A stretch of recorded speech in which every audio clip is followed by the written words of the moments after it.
Dear friends and allies, I am an Uyghur activist, a devoted mother and a survivor of the living hell that is in Xinjiang, China. Born in Urumqi, East Turkestan, I witnessed firsthand the atrocities of the Chinese government's new frontier. This so-called Xinjiang, the new frontier, is in reality is a dystopian surveillance state.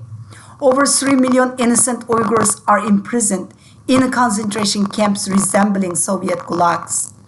I stand unwavering in my solidarity with all those who relentlessly strive for justice and freedom. Today marks the 34th anniversary of the Tiananmen Square massacre, a tragic reminder of China's brutality and utter disregard for human rights. This must serve as a call to action, compelling us all to intensify our efforts to hold those in power accountable for their crimes and demand universal respect for human dignity.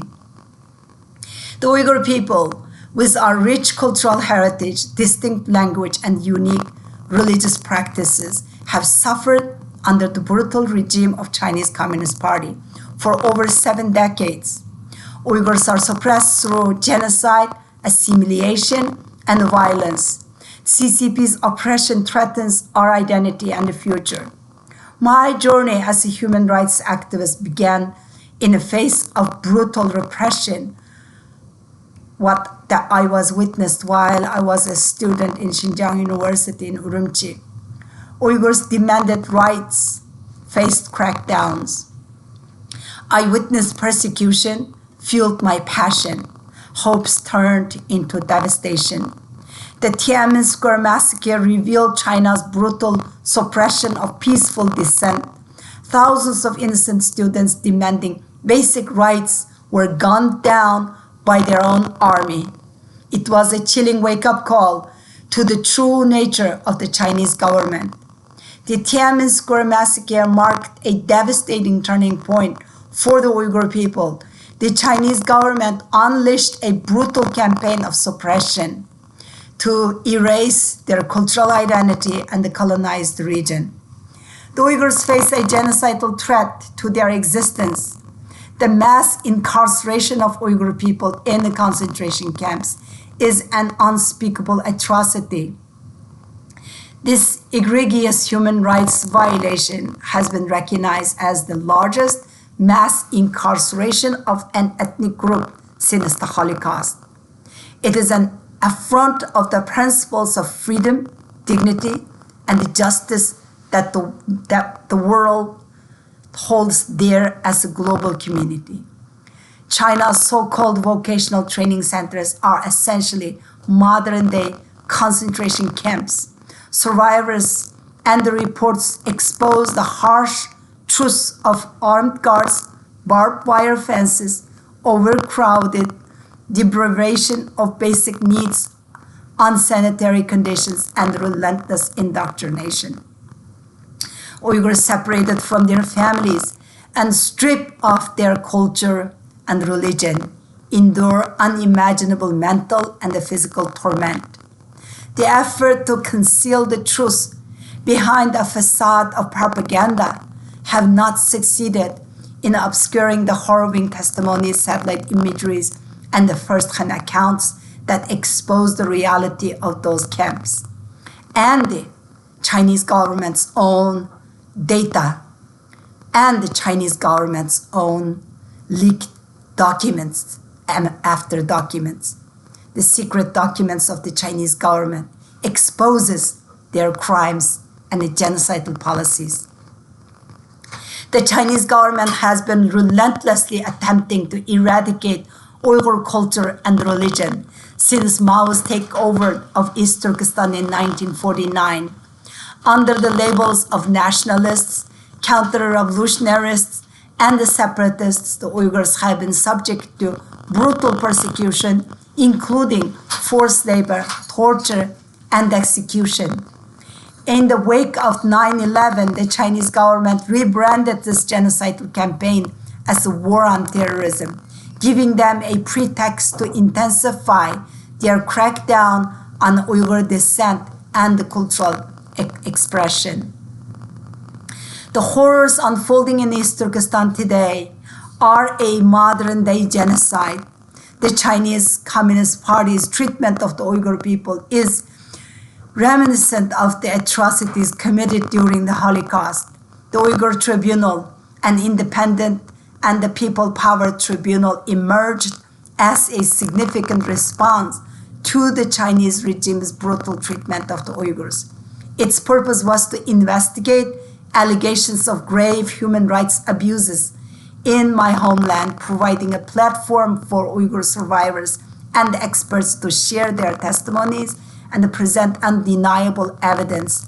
Despite the Chinese regime's predictable dismissal of the tribunal as politically motivated, its thorough investigation yielded a resounding conclusion. The Chinese government stands guilty of committing crimes against humanity, genocide, and the torture against Uyghurs. The landmark verdict demands immediate accountability and concerted global action to end the ongoing suffering and secure justice for the victims. The Chinese regime's oppressive tactics in East Turkestan violate human rights, trampling on individual autonomy and dignity. Falsely branded as criminals, the entire population is subject to collective punishment. Under the pretext of countering Islamic terrorism, China has constructed surveillance state equipped with invasive technologies like DNA collection, facial recognition, GPS tracking, and the QR codes on the Uyghur homes. This surveillance system has transformed the region into a prison, where the Uyghur people are incessantly monitored and manipulated. It's a chilling manifestation of control that strips away their freedom and humanity. My sister, Rushan Abbas, is a victim of Chinese Communist Party's ruthless retaliation against my activism for the Uyghur people. 6 days after speaking about the dire conditions of the camps and the plight of my in-laws at a think tank in Washington in September 2018, my sister was forcibly taken by the Chinese authorities. Just 6 days later, she's a retired medical doctor. She's not a political person. Despite living in the United States for over 3 decades, the Chinese Communist Party's heartless reach extended beyond borders, tearing apart the only remaining family I have in my homeland. My heart is broken by their cruel actions. The weight of injustice and agony hangs heavy as I reflect on the dire circumstances endured by my beloved sister, forcibly disappeared by the Chinese government for more than 4 years now. Each passing day intensifies the anguish of her absence, imagining her confined in a wretched, dim-lit dungeon under the tyrannical rule of China. UN High Commissioner for Human Rights Office reported on August 31st, 2022, exposed the extensive human rights abuses suffered by my people. It revealed a disturbing pattern of torture, arbitrary arrests, forced abortion, and gross violation of religious freedom. The UN Human Rights Council acknowledged the gravity of these crimes, indicating they may amount to crimes against humanity. Just recently, UN Working Group on Arbitrary Detention confirmed that my sister was arbitrarily detained in the violation of international law and called for my sister Rushan Abbas's immediate release, echoing my advocacy for Uyghur people, especially women facing unimaginable abuse in China's concentration camps. The unimaginable horrors in Gulshan's life fueled my determination to amplify oppressed voices, expose the truth, and fight for justice. We won't relent until the chains of the captivity are broken, until the freedom's radiant light pierces the darkness that engulfs my sister and the countless millions of others. The plight of the Uyghurs by the tragic reality faced by countless Uyghur elites, philanthropists, businessmen, intellectuals, professors, writers, journalists, doctors, academics, actors, and entertainers, all targeted by the Chinese Communist Party. They seek to eradicate dissenting voices and extinguish success and prominence within the Uyghur community. The situation in East Turkestan is horrifying. Chinese cadres invade Uyghur households, forcing children to spy on their parents. About 1.1 million Han Chinese cadres, according to Chinese state media, deployed to Uyghur homes, live inside of their homes, monitor and supervise their daily lives. Nearly 1 million Uyghur children are separated from their families in state-run orphanages. Male Uyghur detainees are transported far from their homes, adding to the agony. Uyghur women suffer under the Chinese government's exploitation in the genocidal campaign. With Uyghur men in the concentration camps, Chinese men are intensified to marry Uyghur women using financial and job incentives. These women face a grim choice: marry their oppressors or endure brutal consequences for refusal. The Uyghur women's bodies are being the battleground of this genocide while they are facing forced sterilization, forced abortions, and forcibly inserting IUD devices. Recently, we have come to find that the regime now transfers Uyghurs from camps to prisons and forced labor facilities, falsely claiming that the re-education schools are closed. This calculated move maintains control over lives initially detained under the pretenses of re-education program, transitioning from one oppressive environment to another perpetrates the suffering and raises concern about further exploitation. The forced labor facilities they are sent to are sites of immense exploitation, subjecting Uyghurs to harsh conditions without proper pay or legal protection. China's tightening grip on the democratic nations resonates globally, particularly as what we saw in Hong Kong and threatens to Taiwan.